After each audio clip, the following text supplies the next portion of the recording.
It is my honor to welcome everyone to the first session of the World Together public hearing to inform the work of the WHO Intergovernmental Negotiation Body, INB, to draft and negotiate a WHO convention, agreement, or other international instrument on pandemic prevention, preparedness, and response. Welcome back, ladies and gentlemen. Welcome back to the Corbett Report. I'm your host, James Corbett of CorbettReport.com, coming to you, as always, from the sunny climes of Western Japan, here on the 27th day of April 2022. And you're tuned into episode 417 of the Corbett Report podcast, The Global Pandemic Treaty, What You Need to Know.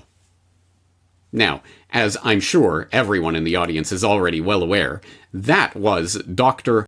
Joad Modjour, the Assistant Director General for Emergency Preparedness and International Health Regulations of the World Health Organization, delivering an introductory statement for the public hearings regarding a new international instrument on pandemic preparedness and response that was convened earlier this month under the auspices of the Intergovernmental Negotiating Body that was empowered by the World Health Assembly in an instrument that they released in December, authorizing the drafting and negotiating of a WHO convention, agreement, or other international instrument on pandemic prevention, preparedness, and response. I mean, of course, we all knew that, right?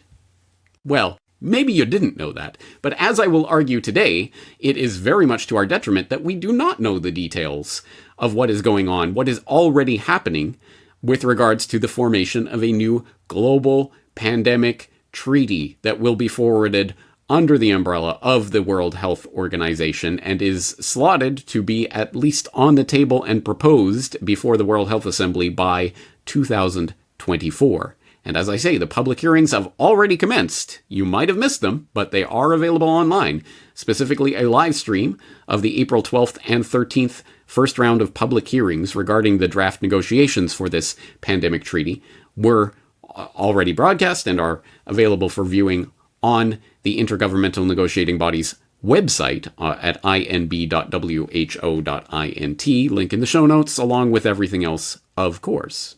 So, I guess today our monumental task is simply to understand what is happening so that we at least have a chance to derail this agenda before it turns into the hardwiring of a global biosecurity state like the one that I've been warning about through the last 2 years of the scamdemic.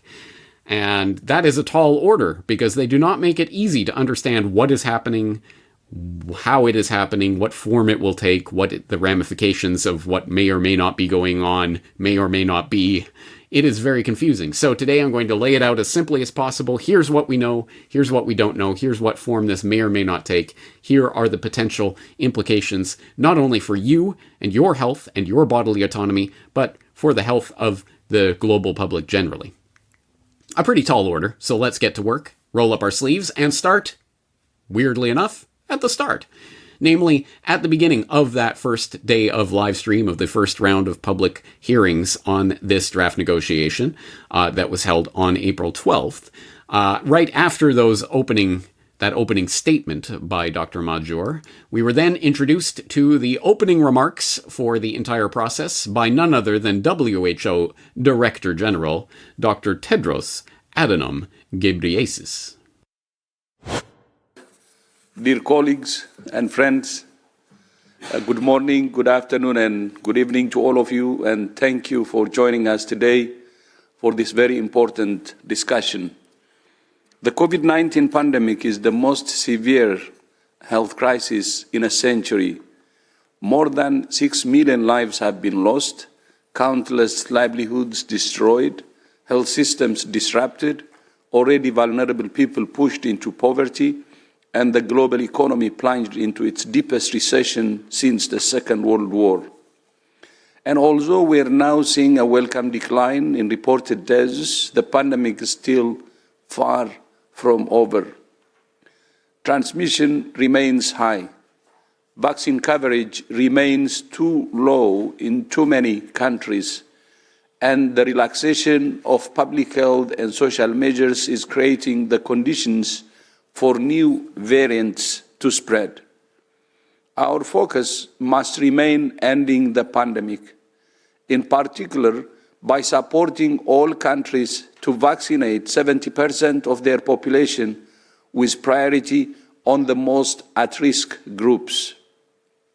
But even as we work to end this pandemic, we owe it to those who have died and those who have been affected to learn the painful lessons that pandemic is teaching us and make the changes we must make to make sure the world is better prepared for the next pandemic.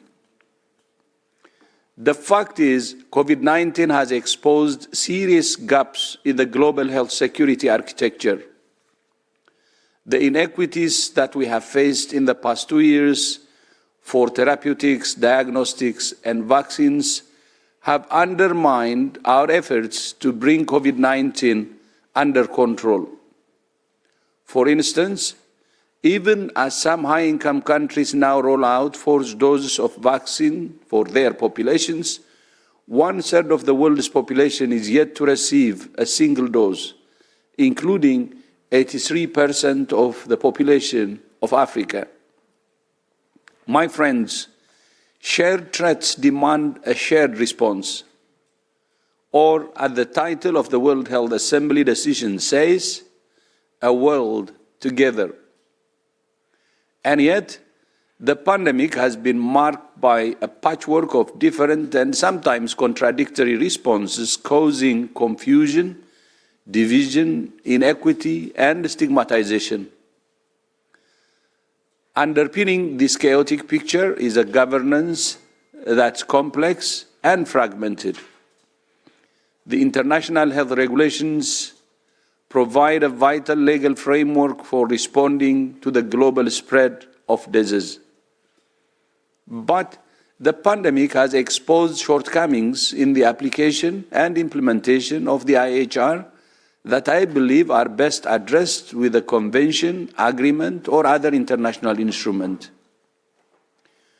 We have treaties and other international instruments against tobacco, nuclear, chemical, and biological weapons, climate change, and many other threats to our shared security and well-being. As you know, in December, the World Health Assembly made the historic decision to negotiate a WHO convention, agreement, or other international instrument to strengthen pandemic prevention, preparedness, and response. This agreement, I hope, will be a generational agreement. It could be a game changer. An intergovernmental negotiating body, an INB, has now been established and has begun its work. Its outcome is to be submitted to the World Health Assembly in 2024. It includes countries from all regions and all income levels and is chaired by Dr. Precious Masoso of South Africa and by Dr. Roland Drees of the Netherlands, with vice chairs from Brazil, Egypt, Japan, and Thailand. Under their leadership, the IMB is operating based on the principles of inclusiveness, transparency, efficiency, and consensus. As part of the decision in December, the World Health Assembly asked me to hold public hearings to inform the IMB's deliberations. Public participation is crucial to that effort. Our Constitution says informed opinion and active cooperation on the part of the public are the utmost importance in the improvement of the health of the people. We're very pleased to have a wide range of participants today, from civil society, the private sector, independent experts, as well as philanthropic, academic, and international organizations. We're starting with the basics. Today's guiding question is, as Dr. Mahjour said, what substantive elements do you think should be included in a new international instrument on pandemic preparedness and response? I repeat, what substantive what substantive elements do you think should be included in a new international instrument on pandemic preparedness and response? We look forward to hearing from you. The success of the future instrument depends on it. Ultimately, whatever instrument comes, this process will affect everyone. So it's vital that we get the widest possible range of inputs. Thank you all for your engagement at this historic moment. I hope the legacy of this meeting, of the negotiating process, and the pandemic itself is a healthier, safer, fairer world for generations to come, a world together. And thank you for joining the work on this generational agreement, which we believe, I repeat, which we believe is a game changer. I thank you.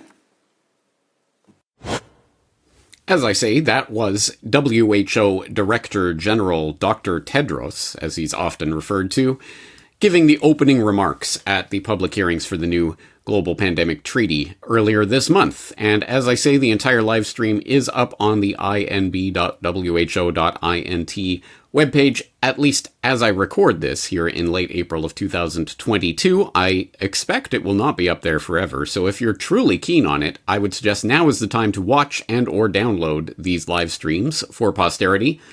Although I can't, in all honesty, really heartfully recommend that. I suppose, as I say, I never dissuade people from taking a look at things. I'd say there's not a lot of meat on the bones here with regards to actual information that I think is really important for people to see, because it really does consist essentially not of the WHO actually engaging in any sort of talk about what this treaty will include or what have you. It really is a public hearing for various public comment, quote unquote, on not the actual necessity for such a treaty, but what should be included in this treaty, which they are working on. And you will note the framing of this, as Dr. Tim Ball made the point many, many years ago, and I think it's an important one. Commissions are always truly determined, and perhaps over-determined, by their scope and what it is they are supposed to be looking for. So if the IPCC is only interested in human causation of climate change, you better believe they're going to find and talk about and only dwell on human causation of climate change. And then people will report, oh my God, humans are causing climate change. And in this case as well, if the WHO invites public comment on what should be included in our global treaty, which we will then enforce with an iron fist, what should we have in there? And then they listen politely, and then they go ahead and do whatever they were going to do in the first place. But perhaps that's just me being cynical. Anyway, of course, even that is somewhat laughable, because of course the public comment is only really open to people who are part of international or at least big scale NGOs of some sort that have a direct bearing and interest on the work of the WHO, etc., etc. So they already pre-screen any sort of public comment that takes place. So I have not watched every second of every one of these 4 live streams that are up there that consist of several hours of material at this point. I have flipped through quite a lot of it, though, and it consists of comment after comment after comment from various organizations talking about the need for inclusivity and fairness and equity, and please give us your life-saving vaccines and that sort of thing. There were a couple of comments that were interesting in that they actually were arguing for the right to be enshrined in whatever treaty is being worked on for people, say, to refuse medical treatment or to at least decide what medical treatment they want to have. Or then there was a comment talking about the need for looking at other types of treatments other than simply vaccines and things along those lines. So there was some interesting comment, but again, take it for what it is, which is simply public comment on what the treaty should include, not the existence of the treaty. So as I say, I think Tedros's opening remarks are a good place to start our examination, because they do give us an insight and a window onto what this treaty is about, where it's coming from, and broadly what it's aiming at. But perhaps the first place to go, if we really want to get a handle on this, is to the website of William Engdahl, williamengdahl.com. who had this post up at the very beginning of the scamdemic, 18th of February 2020, about who's Tedros Adhanom, going into the background of this character. In case you don't know who Dr. Tedros is and where he emerged from, you can get some more information about his role at the WHO and how he arrived there, and his somewhat controversial past, including ties, as you would expect. Nothing, I think, particularly surprising here, but ties to the President Clinton and a close collaboration with the Clintons and the Clinton Foundation and its Clinton HIV/AIDS initiative, and of course, a close relationship with the Bill and Melinda Gates Foundation, he went on to chair the Global Fund to Fight AIDS, Tuberculosis, and Malaria that was co-founded by the Gates Foundation. And I think the implication is that Tedros is in the position he's in because he is so connected specifically to people like the Gateses, and is willing to listen to what his paymasters tell him to do, which is a point that I made in the Who is Bill Gates documentary. At that time, citing the most recent donor reports at that time, I believe the Bill and Melinda Gates Foundation was the second largest donor to the WHO, only behind the United States. I believe that has changed in the most recent data that I've seen, although I couldn't re-find that data in preparation for this episode, but I'm sure people can find it out there. I think they might have slipped down to third or fourth at this point, as China and others are upping their game in terms of trying to contribute more to have a bigger say at what's happening at the WHO as it increases in importance, precisely because of things like the Global Pandemic Treaty. That being said, as just sort of general background, I will refer you to that, but let's get into the meat and potatoes. WHO Director General's opening remarks at the public hearing, blah, blah, blah. Here is the transcript of what we just watched here on the WHO page, and I think it is important to note, of course, the way this entire treaty is being framed. First of all, first and foremost, the COVID-19 scamdemic is the most severe health crisis in a century. Of course, that is the direct ostensible reason for this treaty. But I think there are other agendas, obviously, at play here. It's just the excuse for a pre-planned agenda. Our focus must remain on ending the pandemic, in particular by supporting all countries to vaccinate 70% of their population, with priority on the most at-risk groups. Indeed, yes. So that, of course, is the overriding concern. And if we can't reach that number, then there's something wrong. Not just with this particular response to this particular scandemic. No. COVID-19 has exposed serious gaps in the global health security architecture. Think about that. Think about actually the types of terms that are inserted into public discourse on the back of events like these and what it tells us about the longer term agenda. Because I venture to say that 3 years ago, a term like global health security architecture would have been outlandish. Perhaps they were saying such things at the WHO, but that would not be front page headline material, would it? But in the age of biosecurity, you better believe the global health security architecture is something that's on the table and is a cause for concern. There are gaps in the global health security architecture. Whatever that means, we better plug those gaps with a new treaty? ? You will also notice, I think it's particularly important, again, the word and phrasing that is used tells a lot about what's going on here. For example, you'll notice this bizarre formulation, convention, agreement, or other international instrument, that he said in that exact way, that exact formulation twice in this speech, and then a number of times talking about the new international instrument on pandemic preparedness, a new international instrument on pandemic preparedness and response. We look forward to hearing from you. The success of the future instrument depends on it. Instrument? What on earth is he talking about? Is Dr. Tedros learning guitar? No, he is making a specific reference to where this actually stems from, which is a meeting of the World Health Assembly from December of 2021, which of course is part of the World Health Organization umbrella. And they issued this agenda item 2 back in December, the World Together, establishment of an intergovernmental negotiating body to strengthen pandemic prevention, preparedness, and response. So they give all of the legalese, bureaucratic, blah, blah, blah, section, blah, blah, blah, subsection, yada, yada, paragraph, whatever, and they go through the setting up of the, essentially the bureaucratic setup of where the authority to convene such a negotiation comes from. And so they talk about acknowledging the need to address gaps in preventing, preparing for, and responding to health emergencies, including in development and distribution of an unhindered, timely, and equitable access to medical countermeasures such as, oh, I don't know, vitamin C, sunshine, eating right, non-GMO foods. No.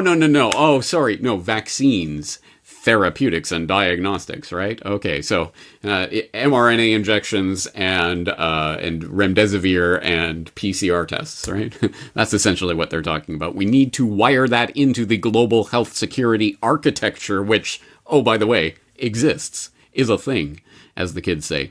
So, of course, emphasizing the need for a comprehensive and coherent approach to strengthen the global health architecture. So that's where that phrase comes from. And recognizing the commitment of member states to develop a new instrument for pandemic prevention, preparedness, and response, blah, blah, blah. So they have decided to establish, in accordance with Rule 41, Rule 41? Oh, no, that's a different rule. An intergovernmental negotiating body open to all member states and associate members to draft and negotiate a WHO convention, agreement, or other international instrument on pandemic prevention, preparedness, and response. So this is a very carefully formulated phrase with a certain legal meaning. Convention, agreement, or other international instrument. And if that says to you that they are not predetermining what legal form this instrument will take, ding, ding, ding, you've got it right, because it's not exactly certain at this point, or at least it hasn't been revealed to the public. It's not official, at any rate, exactly what this is going to be. Treaty is just sort of the broad term for it, but specifically, what form will this legal instrument take? And that actually does make a difference if it's an agreement or if it's a convention or some other type of international instrument. They have different legal ramifications and are forwarded in different ways. It may be the type of thing that each member state has to sign on to. It may be the type of thing that if you're a member to the WHO, you're going to have to do it, or you'll be kicked out of the WHO. There are different flavors to these different types of mechanisms, these instruments, that can be wielded in different ways, and that will make a difference. And this is something that is important to keep in mind. Although this sounds like, it all sounds very official, and well, look, they've got Rule 41 and of their terms and clauses and blah, blah, blah, all backing up all of this. But essentially, of course, this is all just bureaucratic legal mumbo-jumbo to say, hey, we have the right to call this thing and to suddenly decide the new shape of the global health security architecture. And they've done it before in other formulations, like the International Health Regulations of 2005, which I have addressed before. I hope you are at least familiar with them by now. The very instrument that created the category of public health emergency of international concern, the PHEIC, which was then declared for the 2009 swine flu non-pandemic, and subsequently with Ebola and Zika and other such health emergencies, before, of course, that trigger was pulled most spectacularly on January 30th of 2020 in the declaration of the public health emergency of international concern for the COVID-19 pandemic.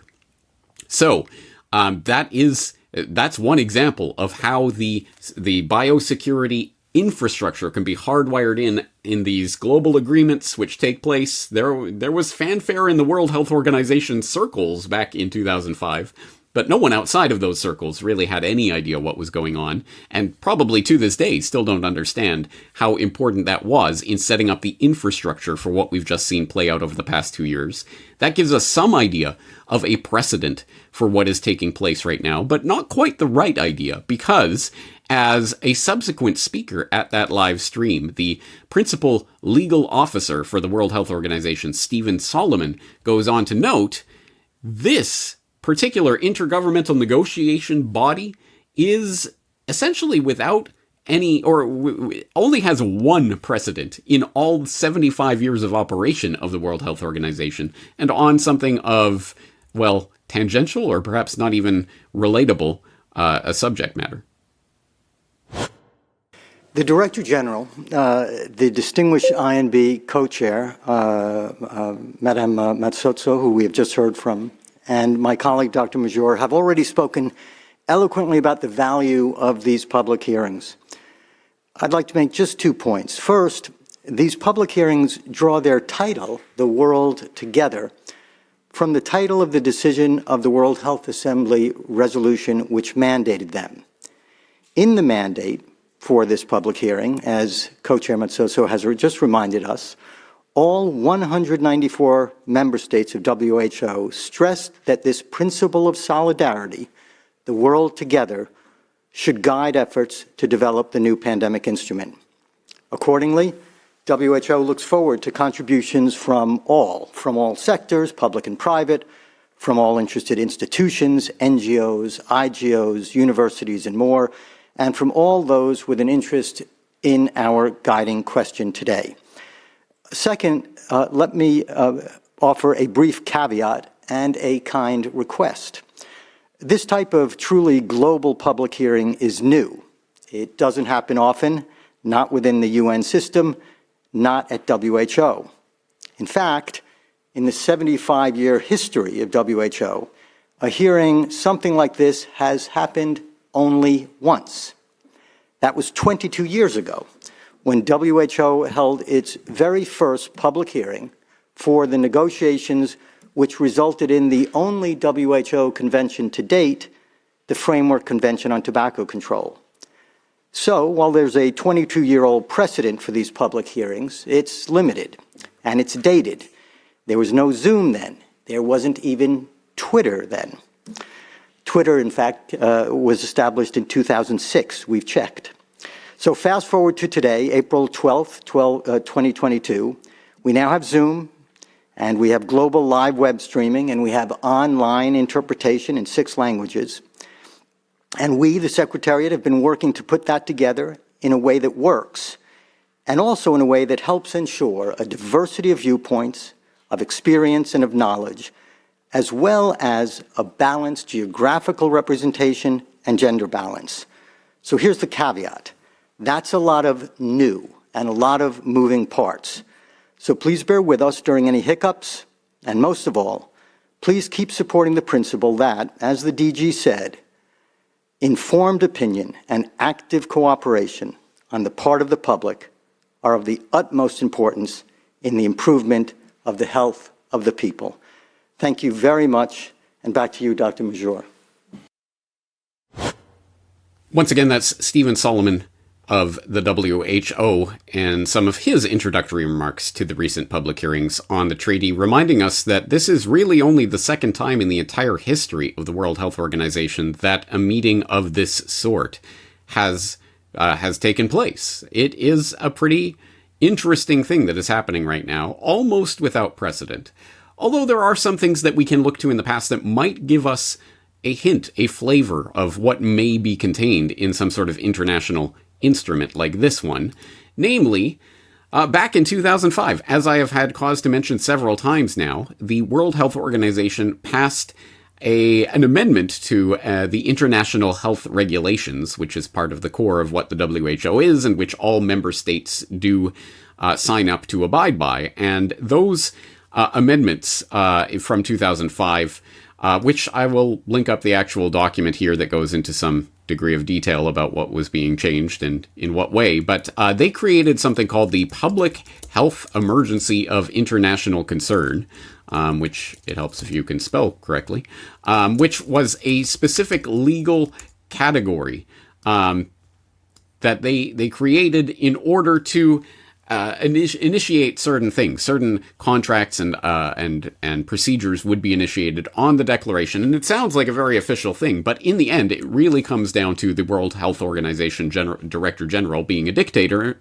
this completely unelected position, just being able to come in and declare a PHEIC, and for a number of things to take place on the back of that, and that's exactly what we saw just a few years after this momentous event in the swine flu scamdemic of 2009, which I covered in much detail over the years, but you might want to, for example, go back to my report on the WHO appoints an H1N1 cover-up committee, talking about the ties to vaccine manufacturers that the various advisors to the WHO had, the people who were advising on the declaration of the PHEIC in 2009, wouldn't you know it, they had ties to vaccine manufacturers, which then reaped the rewards of that declaration to the tunes of the billions of dollars in contracts that were automatically kicked into place on the declaration for that complete non-pandemic that took place. and all of the chicanery surrounding that, the changing of the definition of pandemic that took place right before that pandemic was declared, all of that, I have gone through in a lot of detail over the years. Perhaps the one-stop shop for that is Questions for Corbett number 66 on what is the WHO, what is the WHO. If you haven't seen that, I would suggest that's good background for what we're dealing with today. But that gives you a hint, a flavor, a taste of what is possible when we start opening this can of worms of this intergovernmental negotiating body to come up with some sort of new instrument for a global pandemic treaty. So I have been covering this in recent months, as you may have seen. I hope you have. For example, I had this newsletter editorial out just a month or so ago, Globalists Release Timeline for Health Tyranny, where I go through, for example, the European Council's handy-dandy infographic timeline talking about the steps towards the implementation of a new treaty. So I wrote, earlier this month, the European Council released a document laying out the Eurocrats' own timetable for the implementation of global health tyranny, entitled Infographic Towards an International Treaty on Pandemics. It cuts down on all those complicated linguistic thingies, what do you call them again? Words? And reduces the complexities of a legally binding global pandemic treaty down to the lowest common denominator, the infographic. Yes. So I link up the infographic and then go and part by part and explain, translate from the globalese. But if you want the actual document itself, of course, I'll link it up. It is a fascinating study in propaganda itself. And this comes again from the European Council, who back in March released this infographic towards an international treaty on pandemics, which is essentially partly pimping the global pandemic treaty itself, also partly going, hey guys, the European Council is the main driver behind this. We're so important. So they make the case, for example, that it was Charles Michel, the European Council president, who really launched this initiative back at the Paris Peace Forum in November 2020 when he said, together with WHO Director General Dr. Tedros, we have proposed an international treaty on pandemics rooted in the WHO Constitution.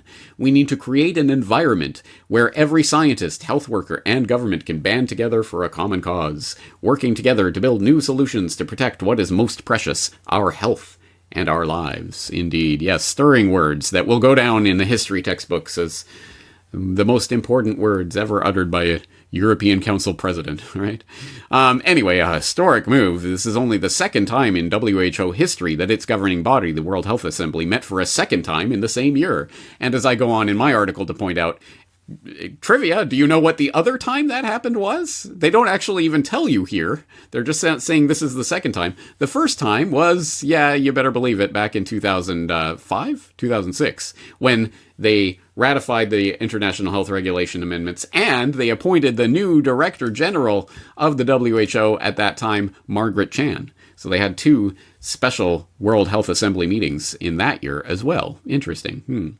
Anyway, and then timeline. This is not much of a. I don't understand this timeline. This isn't helpful. This isn't even an infographic. It's just text that's arranged in a slightly different way. But anyway, from 29th of November 2021 to 3rd of March 2022, when the Council of the European Union gives the green light to start the negotiations for the conclusion of an international agreement on pandemics. What is the Council of the European Union? What is their actual role in this? Were they the ones who gave the green light? Okay, now guys, now the world can convene on this because the Council of the European Union has given the green light.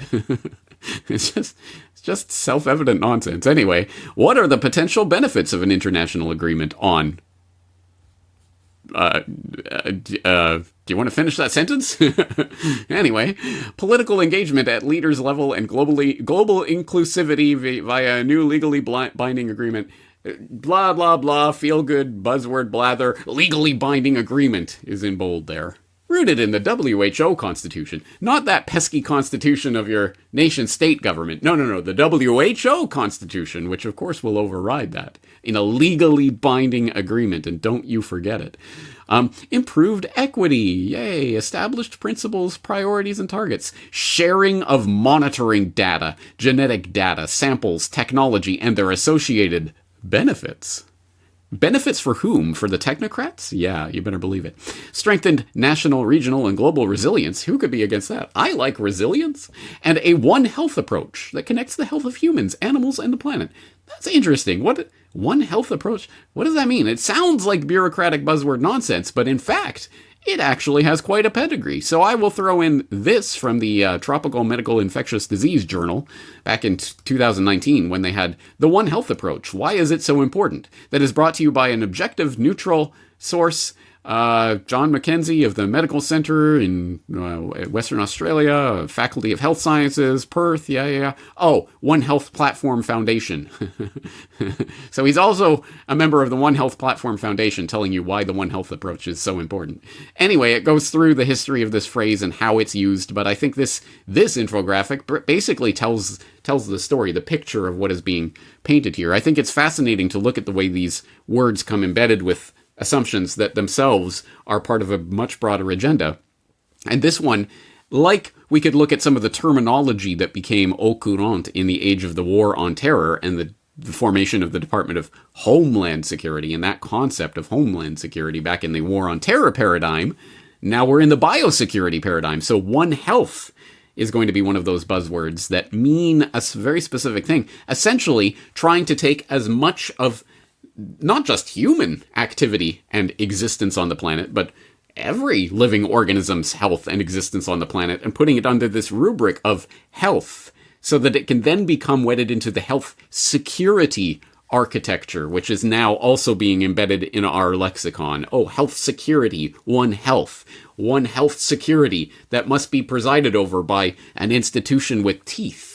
The WHO, but with some real fangs. That's biosecurity. So, of course, it starts off by saying, well, public health and, well, environmental chemistry has to be part of that, right? And veterinary medicine, human medicine, molecular and microbiology, ecology, health economics, and then that breaks down, and then we're talking about viral infections, of course, antimicrobial resistance, parasite infections, things that we would commonly associate with health per se, but then it gets into not only the bio threats, bio false flags, anyone, but also surveillance, vaccine and therapeutics, vector control, sanitation, human-animal bond, environmental hazards. All of these things come under this big, giant umbrella that's all going to be stewarded by this centralized, controlled, bureaucratic, globalist system that you have zero input into, which is going to take a greater and greater control of your life. That is the picture we need to see when they talk about One Health and a planetary approach to making everybody better, blah. It isn't just a buzzword. I wish it was just a buzzword. It actually implies an entire ideology and essentially the forwarding of the new biosecurity paradigm. So keep that in mind when you see that buzzword. Anyway, what's next? So by the 1st of August 2022, the Intergovernmental Negotiating Body will meet to discuss progress on a working draft for this international instrument. So they're hoping to have a draft by August of 2022. By 2023, they will be reporting that, the results of this draft to the World Health Assembly, and then May 2024 is when they have circled on their little globalist calendar, the proposed instrument will be presented for adoption at the 77th World Health Assembly. So that is the timeline as they're presenting it to us. And they go into some more about why an international treaty and who would be involved, etc. So, as I say, you can go back to my globalist release timeline for health tyranny editorial for more of the breakdown of that EU propaganda document, but let's move on to some indication. Okay, so what is this actually going to be about? And unfortunately, there is no answer to that provided yet, because it's still up in the air. It could be anything. It could take any legal form. We don't know yet. We don't know what will be included in it. There's a lot of people that want a little different things. That's the point of the public hearings. Tell us, public, by which we mean NGOs and other approved organizations, what do you want in this treaty? And we'll listen carefully, and then we'll release a draft that was probably drafted years ago. Anyway, a new pandemic treaty. What the World Health Organization needs to do next from LSE? LSE.ac.uk. What's LSE again? Oh, the London School of Economics. Yeah, that should ring a few bells for people who are familiar with their history. But anyway, yes, the London School of Economics has put together this. The wish list for a pandemic treaty is long, and there are formidable obstacles to achieving it. Mike Voss of the German Alliance on Climate Change and Health. So keep in mind who is being brought into this discussion. Climate change and health, indeed.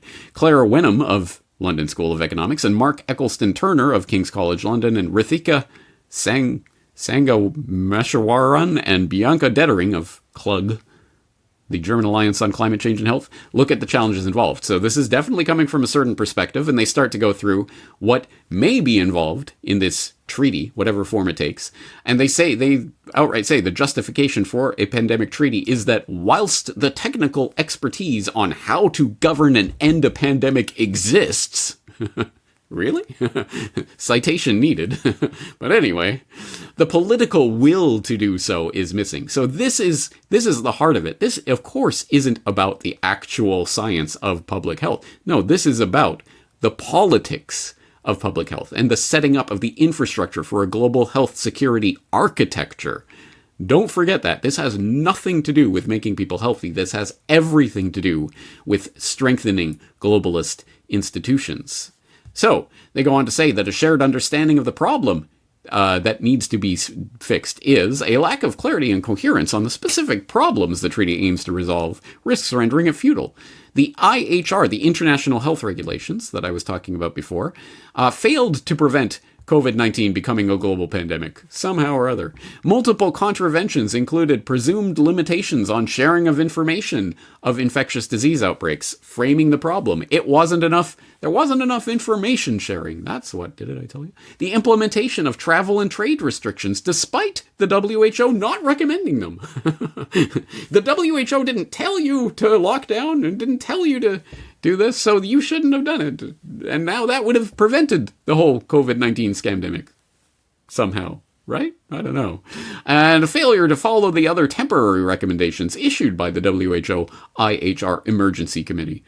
Furthermore, IHR obligations are heavily tailored towards prevention and detection of pathogens and very limited on response stages to prevent transmission. So again, framing the problem. Yeah, they talk a lot about prevention and the kind of groundwork, but when push comes to shove and something's out there and look, our PCR tests are finding some guys, we don't have the teeth to go in and start boots on the ground telling countries what to do. So that's the framing of the problem, so it gives you an idea what they're working on. The process for the treaty text and beyond. A draft text is expected for the 1st of August 2022. And interestingly enough, Nikosian and Kickbush of the in an op-ed published by the BMJ, recommend involving the World Bank, International Monetary Fund, and World Trade Organization and International Labor Organization for these negotiations. Why? What does this have to do with finance? Oh, so that the treaty is not seen as an instrument pushed by high-income countries. And of course, who speaks for the poor, impoverished countries of the world? They're debt lords, they're debt slave holders, the World Bank, the IMF, the World Trade Organization. It's so ridiculous, but I think they actually do believe their own propaganda at times.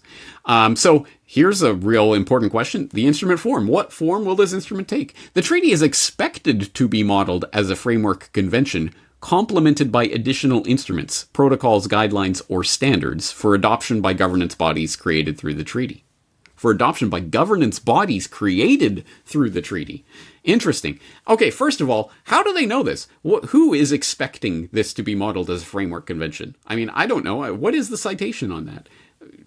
I guess these people just know what the minds of these people. Has it been stated somewhere? Where? Link it. I don't know. But anyway, I guess it'll be a framework convention that will be supplemented by these protocols, guidelines, standards. And that makes a difference because the initial convention will bring with it certain commitments, which would then be required by everyone who is a signatory to that convention, but then would be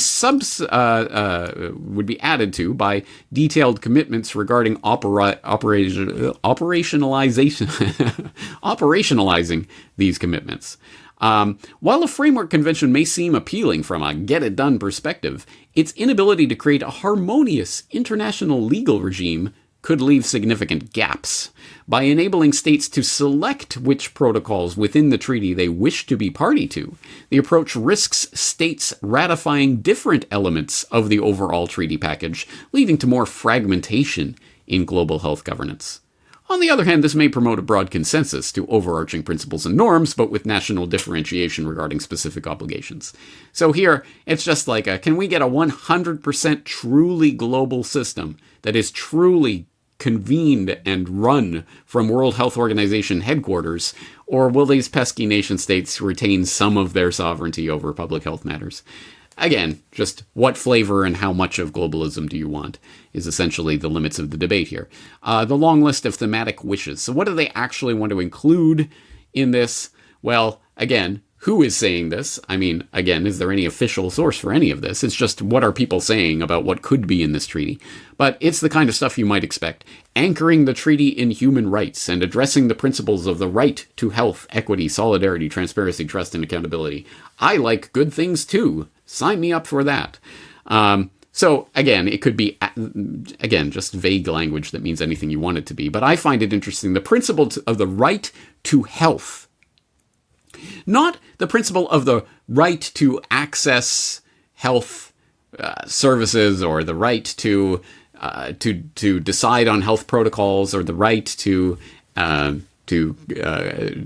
contract with someone for your own health purposes or something like that. No. The right to health is an interesting formulation because, of course, depending, again, how you actually detail out that very vague statement, it could mean something along the lines of you have not just the right, but the obligation to be healthy, because you can affect other people's right to be healthy if you're a spreader, if you're an asymptomatic spreader of the new cooties that we tell you exists because of our PCR test, then then it is the right of other people to forcibly inject you with whatever concoction they say will stop you or slightly slow down transmission of this new cooties, or whatever the case may be. So there, again, that's such vague language that sounds great, unless you think about it for 3 seconds and realize just the level of tyranny that could be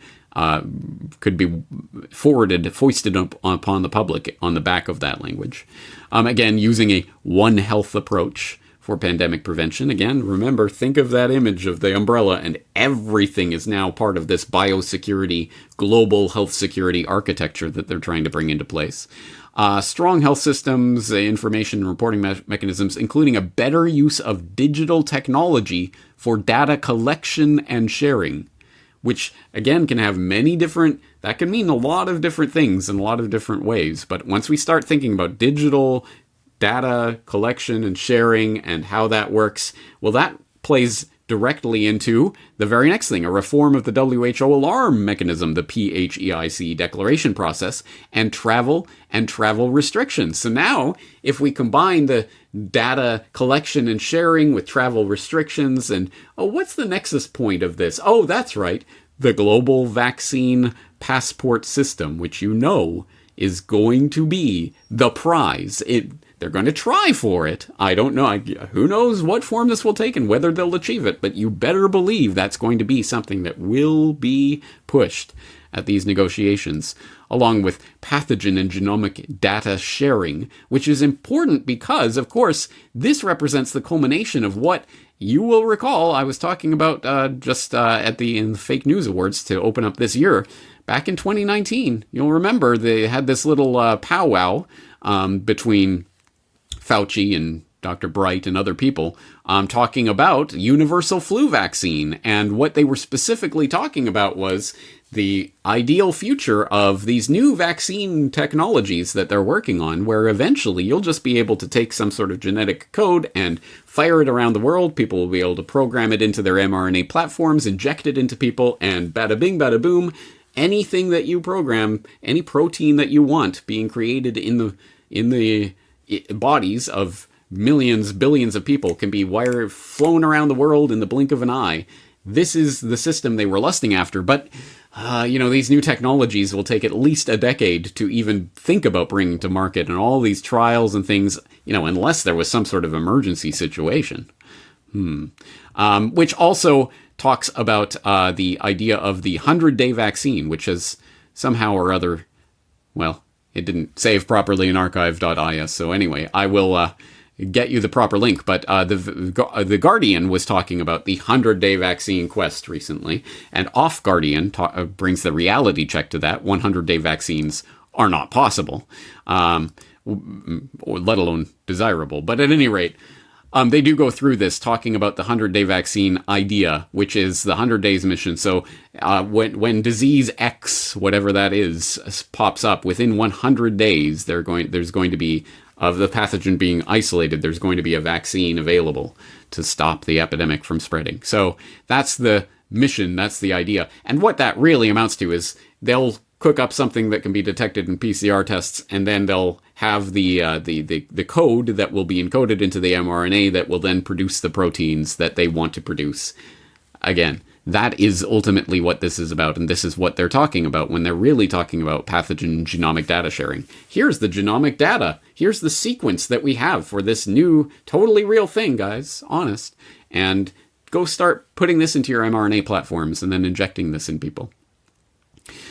Anyway, universal access to medicines, vaccines, diagnostics, medical treatment. Oh, sure. Yeah. Okay. Universal access. Well, again, there are devils in those details, but it's more than universal access. How about compliance, enforcement, mandates, restrictions? You must have these vaccines, diagnostics, medical treatments mandated as standards of care. That seems to be more of the operative part of this. Investments in health system strengthening and, of course, increased financing, ka-ching, ka-ching, for pandemic preparedness. Yes. Stronger international health framework with a strengthened WHO at the center and increased global coordination. Do you want me to copy edit for you guys, LSE? Increased global coordination, one would presume they're trying to say there. Reinforcing legal obligations and norms of global health security. Keep this in mind, guys. This is a new formulation that you're going to be seeing a lot more about: global health security and coordination of research and development. I think we know where that's going.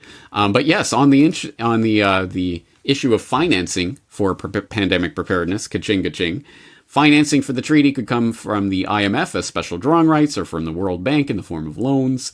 A new pooled insurance mechanism could be established to share the risks associated with infectious disease outbreaks while simultaneously using these financing resources to encourage compliance with the pandemic treaty. And a new global health security financial intermediary fund, FIF. They've already got the acronym for something that totally... We're just coming up with this on the fly, guys. The FIF, pushed by the US, could be housed at the World Bank. It could be housed at Disney World, but not tax-free anymore.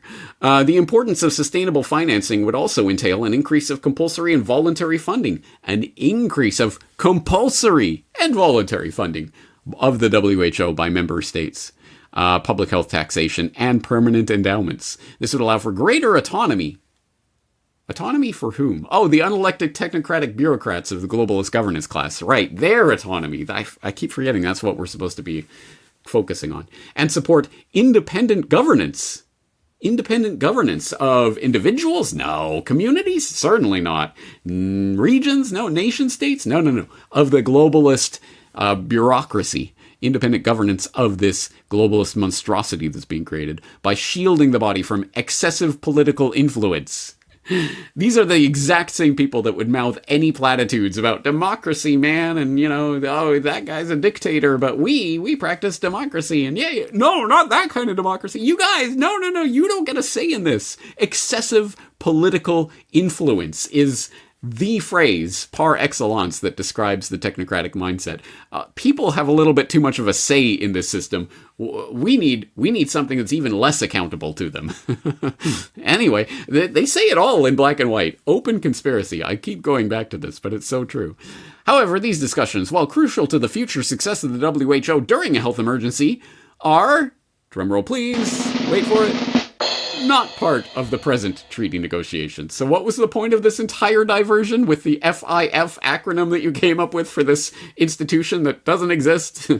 All this stuff, all of this rhetoric? I don't know. Anyway, that's totally not what we're talking about.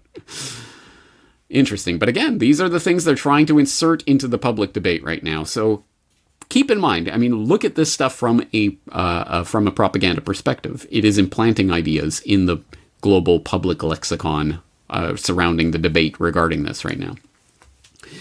Interaction with the international health regulations, an important point. They go on to make the point that some people want this to be some sort of reopening of the IHR and amendments to that or something, but then that opens up, if they start tinkering with that, it really could mean the entire abrogation of that IHR. Everyone would have to re-sign on to it, and some people might choose not to. So you don't want to lose what you already have, right, guys? That's kind of what they're saying here.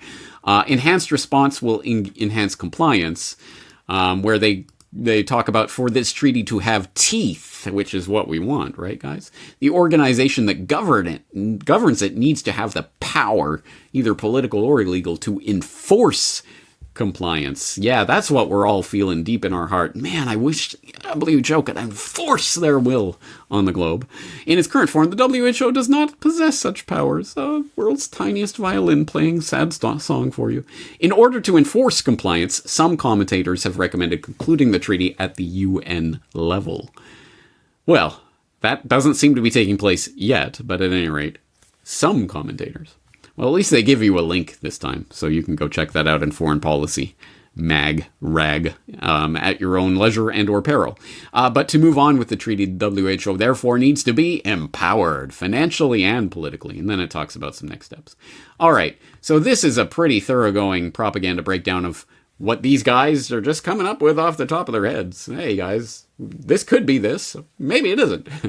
So take it for what it's worth. But I think, again, certain ideas are being implanted, and implanted at a pretty high propaganda level. This is not propaganda that's meant for the average. You, presumably, most of my audience are probably not really the target audience for this type of propaganda. It's the type of people that think in this space, that work in this space, that work with the London School of Economics and or in the global public health space, who are likely to have an actual stake in this treaty negotiation, are probably more the target for this. But let's get a breakdown from a different perspective then. Let's go to the aforementioned Off Guardian, off-guardian.org, which I hope you know by now. They are one of the few outlets that I've seen in the independent media space that's been doing consistent coverage of this looming pandemic treaty, and one of their most recent examples is an editorial by Kit Knightley on Pandemic Treaty Will Hand WHO Keys to Global Government, which makes a number of important points. The first is that the first public hearings on the proposed pandemic treaty are closed, with the next round due to start in mid-June. And they note we at Off Guardian have been trying to keep this issue on our front page entirely because the mainstream is so keen to ignore it and keep churning out partisan war, porn, and propaganda. But what scant press coverage there is, mostly across the metaphorical back pages of the internet, will be focused on making the treaty strong enough and ensuring national governments can be held accountable. An article in the UK's Telegraph from April 12th headlines, "Real risk a pandemic treaty could be too watered down to stop new outbreaks." It focuses on a report from the Panel for a Global Public Health Convention, GPHC, and quotes one of the report's authors, Dame Barbara Stocking. "Our biggest fear is it's too easy to think that accountability doesn't matter, to have a treaty that does not have compliance in it. Well, frankly, then there's no point in having a treaty." Well, good point, actually. Is that an option on the table? Oh, no, of course not. It's only what do you want in the treaty, not whether you want a treaty. The GPHC report goes on to say that the current international health regulations are too weak and calls for the creation of a new independent international body to assess government preparedness and publicly rebuke or praise countries depending on their compliance with a set of agreed requirements. And there's a lot of breakdown in here, but let's cut to an incredibly important part of this. I mean, there's many different important parts, but here's an important one.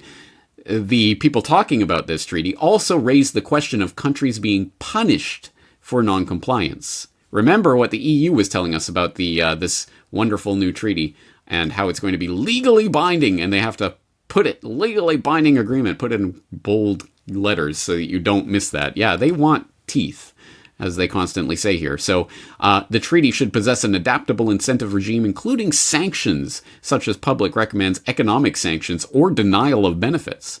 And to translate these suggestions from bureaucrat into English, if you report disease outbreaks in a timely manner, you will get financial resources to deal with them. If you don't report disease outbreaks or don't follow the WHO's directions, you will lose out on international aid and face trade embargoes and sanctions. In combination, these proposed rules would literally incentivize reporting possible disease outbreaks. Far from preventing future pandemics, they would actively encourage them, more to the point, future scamdemics. So he goes on to talk about some of the ways that people have already been punished for not going along with the COVID scam. Two African countries, Burundi and Tanzania, had presidents who banned the WHO from their borders and refused to go along with the pandemic narratives. Both presidents died unexpectedly within months of that decision, only to be replaced by new presidents who instantly reversed their predecessors' COVID policies. And he goes on to document that and give links so that you can read more about that in case you don't know about those examples. But in the interests of trying to get as much information on this as possible, I recently had the chance to talk to Kit Knightley of off-guardian.org about this coming pandemic treaty, and I did ask him specifically about this idea of carrots and sticks and incentives and sanctions and legal ramifications to give teeth to the mechanism of this potential pandemic treaty. Well, as you say, we've already seen what happens to countries that didn't play along with COVID. I mean, we had Tanzania, John Magufuli in Tanzania. He's the guy that famously sent goat and motor oil samples to be tested for COVID, and they all came back positive. He suddenly died of a heart attack and was replaced by a president who decided that Magufuli was totally wrong about COVID. We're going to take COVID very seriously, and as a result, the IMF gave them $600 million to tackle the pandemic, which previously had barely touched Tanzania, but suddenly was a very big issue. And President Pierre Nkurunziza, which I cannot pronounce properly, of Burundi, basically the same exact thing happened. Sudden heart attack, very sad, and his successor changed all his COVID ideas. And Belarus didn't quite take in Belarus. There was an attempted coup in Belarus in, I think it was the summer of 2020, or it might have been October. I don't remember. And Haiti, the president of Haiti, was shot. He had made some comments about COVID. I mean, we can see already there's a pattern of presidents who don't take COVID seriously finding their position to be quite unstable. Essentially, what getting the IMF and the World Bank involved in the pandemic treaty would do is take this process and legitimize it. It would be able to say to countries that aren't taking pandemic preparedness seriously enough, well, the IMF is going to have to review your international loans. And if their economy suffers, people will take care of the president themselves. You see, if you sanction a country, as they've tried to do all over the world, we've seen it in Venezuela and Syria before now, you sanction a country and you create political instability that removes the person you want removed without you having to directly do it. That's what a pandemic treaty could do if it does involve the IMF and the World Bank, which it looks like it would. I mean, they're very keen on that. All the papers coming out saying, well, we need to get non-state actors involved, like the IMF and the World Bank and the World Trade Organization and so on. I mean, you mentioned the stick, and that's the stick. But I would say more concerning would be the carrot angle, which is they also talk about the IMF and the World Bank making available financial resources for tackling pandemics early, which would be basically incentivizing governments to report possible pandemics before they even exist in order to get their hands on an awful lot of money from the IMF. Presidents obviously would do that all over the world easily. And so you'll get the situation where pandemics are reported that don't exist, or threats reported that might be pandemics that are not really important enough to be taken seriously, except they're being bribed to take them seriously. And then you combine that with the other clause, which was mentioned by a woman called Helen Clark, who was the former president of New Zealand and head of the International Panel on Pandemic Preparedness, who said that it was important to strengthen our multilateral institutions by handing the World Health Organization the power to declare a pandemic on the precautionary principle, which is basically allowing the WHO to declare a pandemic when the pandemic doesn't exist. They just think that it might one day. So you've got a situation, a double-sided attack there, whereby you will incentivize countries reporting things that might be pandemics, and then give the WHO power to declare a pandemic based on nothing but that suspicion. It's very uniquely done, if it does work out that way. Once again, that is Kit Knightley of off-guardian.org, link in the show notes, of course, but also you can access them via their Telegram link. I'm not on Telegram myself and don't use it, but I understand that they are promoting that at the moment as an alternative to some of the more heavily censored social media platforms. So that link too will be included in the show notes for this episode at corbettreport.com/global treaty. But I would suggest it's probably worth your time to finish reading that article, which again will be linked up on the Pandemic Treaty Will Hand WHO Keys to Global Government, where Kit finishes by noting that we already know the other key points likely to be included in a pandemic treaty. They will almost certainly try to introduce international vaccine passports, absolutely, and pour funding into Big Pharma's pockets to produce vaccines ever faster and with even less safety testing. Safe and effective. But all of that could pale in comparison to the legal powers potentially being handed to the Director General of the WHO, or whatever new independent body they may decide to create, to punish, rebuke, or reward national governments. A pandemic treaty that overrides or overrules national or local governments would hand supranational powers to an unelected bureaucrat or expert who could exercise them entirely at his own discretion and on completely subjective criteria. This is the very definition of technocratic globalism. Indeed, exactly right. So let's call a spade a spade. This is technocratic globalism at work, and this is absolutely in lockstep with that biosecurity agenda that I've been ringing the alarm about for years now. But I think there's something else to note about this entire process that we haven't noted yet, and that comes in a related article that Off Guardian had up just a couple of weeks ago. They had on April 12th, 2022, they posted, "You have just 24 hours left to have your say on the WHO's pandemic treaty," where they note that, in fact, they are or were taking public comment on their website on the public deliberations, the hearings regarding the treaty. The proposed treaty is now in the public consultation phase, and as such, the WHO are accepting written responses via their website on the question, what substantive elements do you think should be included? You'll note the question treats the eventual existence of the legislation as an a priori assumption. The question is what should be included in the treaty, not should the treaty exist at all.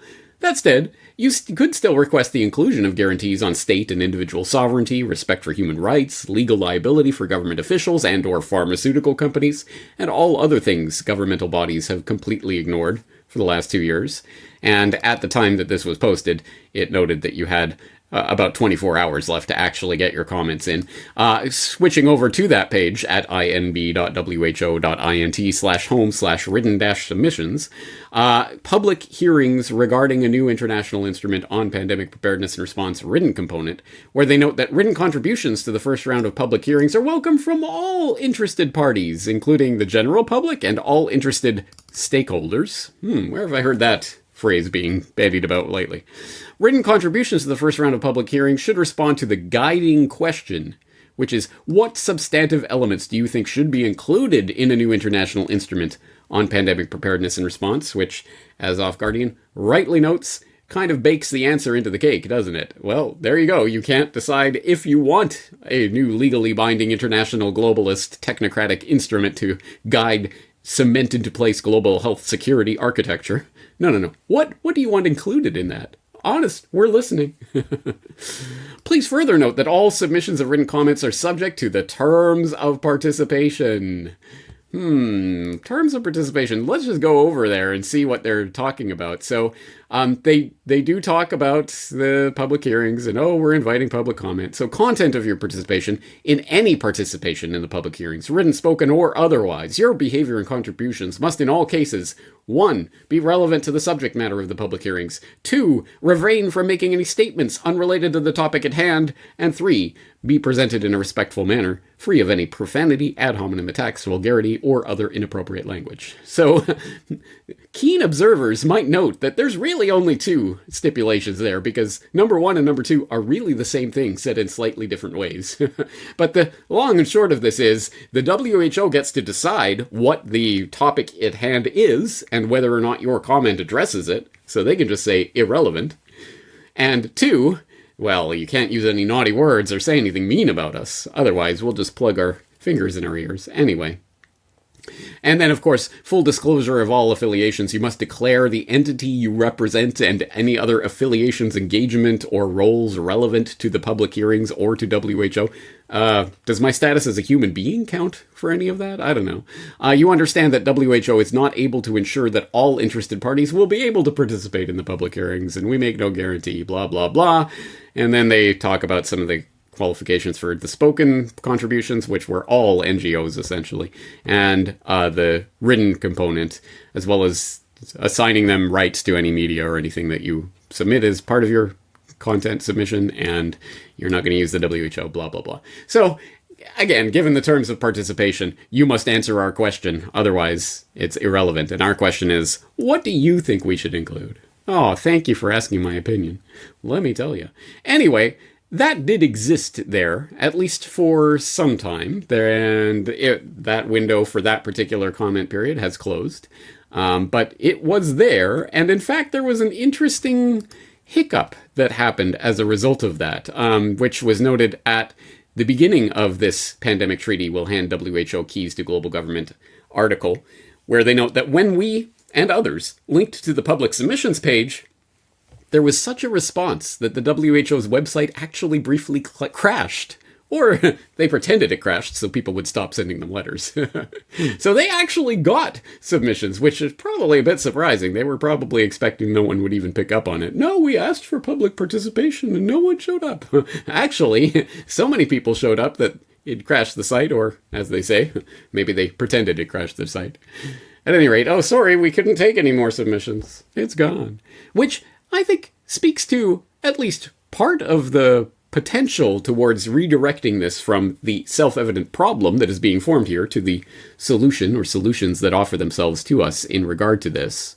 And it has to do with public opinion. So in that regard, I did ask Kit Knightley about the public participation process that the WHO allowed as part of their public hearings into the Global Pandemic Treaty. On that note, I noticed that the the WHO, what's the difference, were kind enough to provide space on their site for people to leave their feedback. Can you tell us a little bit about that debacle? Yeah, they snuck it away in the back pages as they do, but because it's the global pandemic treaty, obviously they want everybody to get involved, and they put up a thing saying, please send us submissions, phrasing, but we'll only accept submissions that address the key question, which is what should be included in the pandemic treaty. They didn't ask, should we have a pandemic treaty? Obviously, we're gonna. But you make a good point about the public effort, because as much as they play down how much that affected the COVID thing, I think really there was a mass awakening to what the pro-COVID agenda was, even if they tried to make it make you feel like you're on a little island. But there was a lot of people around December 2021 who were becoming aware that the COVID agenda didn't make any sense. And they were getting tired of the mask rules and the lockdowns and everything. And that's, I would say, without getting off topic, part of the reason that this is now happening behind the scenes, and what's happening on the front pages is the war in Ukraine. The original plan, I would say, would have been to do this on the front pages and have it be a celebrated thing. Have people say, oh, yes, this is great. This is a victory for multilateralism. And instead, they found that people don't like it. And so they're pushing it back, hoping to kind of slide it around, get it done, while people are talking about Ukraine instead. And I think that does show that public opinion does matter. And public wariness is important. So as long as enough people are aware that the treaty could exist and what might be included in it, I think that will be a stumbling block to getting it passed. Certainly. I tend to agree, but I also tend to think that the spaces that they allow for public participation, although we should be making use of them, certainly, why not? Oh, yeah. But I don't think that will be the answer. I don't think anything could come from that. That was very much a token effort. And when it got the response it did, their website crashed, possibly intentionally. I don't think that's any kind of avenue for real discussion. They'll just be filed away to some spam folder somewhere probably and never read again. But you are correct. There is a place for public opinion in this to be manifested. And when it is not contained in the proper channels, and one of the things on the IMF I keep saying that, the WHO website was only respectful, considerate, non-ad hominem language, please. Don't use any naughty words when you talk to us. I wonder what they were expecting. But when you don't take that avenue, it might manifest as something like a freedom convoy in Canada or something along those lines. So I think obviously we have seen the divergent ways in which public opinion can be manifested and the ways that will be dealt with. And again, although the Canadian government obviously did act very tyrannically, I think they were seen to act very tyrannically, and many more people are now aware of the system that they are facing. Yeah, in and some ways, I would say that was I think they expected more support than they got for the way they treated those truckers. I think they expected to be cheered on for dealing with the trucker problem. And instead they, to use an out metaphor, the mask actually slipped. And people saw exactly the kind of people that are really running things. Once again, Kit Knightley of off-guardian.org, reminding us of the extremely important point that the reason we are propagandized so thoroughly, so consistently, and so earnestly, and so much time and energy and effort is spent trying to control what we think, what we hear, the way that we act in the world, is because the way that we think and act and interact with others is important. The illusion of public consent to processes like the formation of this global pandemic treaty is the linchpin of the system. These technocratic globalists are only able to operate because they have the veneer, the illusion, the simulacra of public consent. Well, we had a public comment period and we didn't receive much of a response, so it follows that people are on board with what we are proposing.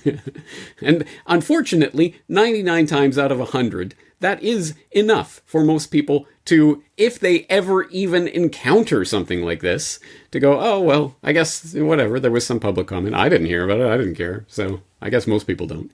And that is exactly right. If we continue to let the establishment media set our agenda for what we will talk about now everyone talk about the slap at the Oscars. Now everyone talk about Elon Musk and Twitter. Now everyone talk about the latest distraction. But do not set your own agenda. Do not share and spread information about these things that we're doing behind closed doors. No. You will only talk about what we want you to talk about. So I think the baseline of any actual resistance to what is happening here is the accrual and the spreading of knowledge on these issues. We have to gather data and share that data widely with others. On that note, I implore anyone else out there with any sort of platform to please consider covering these topics. And you can or cannot mention my work and what I've talked about here today. I don't care. Please just talk about these topics. Similarly, if you found this podcast useful, please spread it to others. We need to raise awareness of these issues so that we can have an actual conversation about the concept of public health and who should be in control of the global health security architecture, or let's breach the terms of participation that the WHO have laid out before us, whether we need a global health security architecture at all. Whoa, can we imagine what kind of chaos would reign in the world if we didn't have a global agency stewarding over the bodily autonomy of every individual? We'll take that from you, citizen, peon. Just go play with yourselves. Just distract yourselves with here's some Musk Twitter news for you. No, we will not allow that to happen. So please do spread awareness and information about this. That is the baseline. And from there, we can start having the actual constructive conversation about what health should be and how it should be run, under what system, by what governing body, or whether it can be through voluntary participation in community-led networks. On that note, you can imagine there are some follow-up editions of Solutions Watch towards ways that we can counter the proposed solution for pandemic preparedness that is being concocted in the bowels of the WHO. There are many other people working on different ideas and different ways of envisioning health whatsoever, and specific ideas about how to derail or stop this global pandemic treaty itself. So I will be talking about that in the coming weeks and months. Having said all of that, all of the links to everything I've discussed today, as usual, will be at corbettreport.com/global treaty. Please go there and make use of those resources. Please share them with others. On that note, that's going to do it for today. I am James Corbett of corbettreport.com, thanking you for joining me and looking forward to talking to you again in the near future.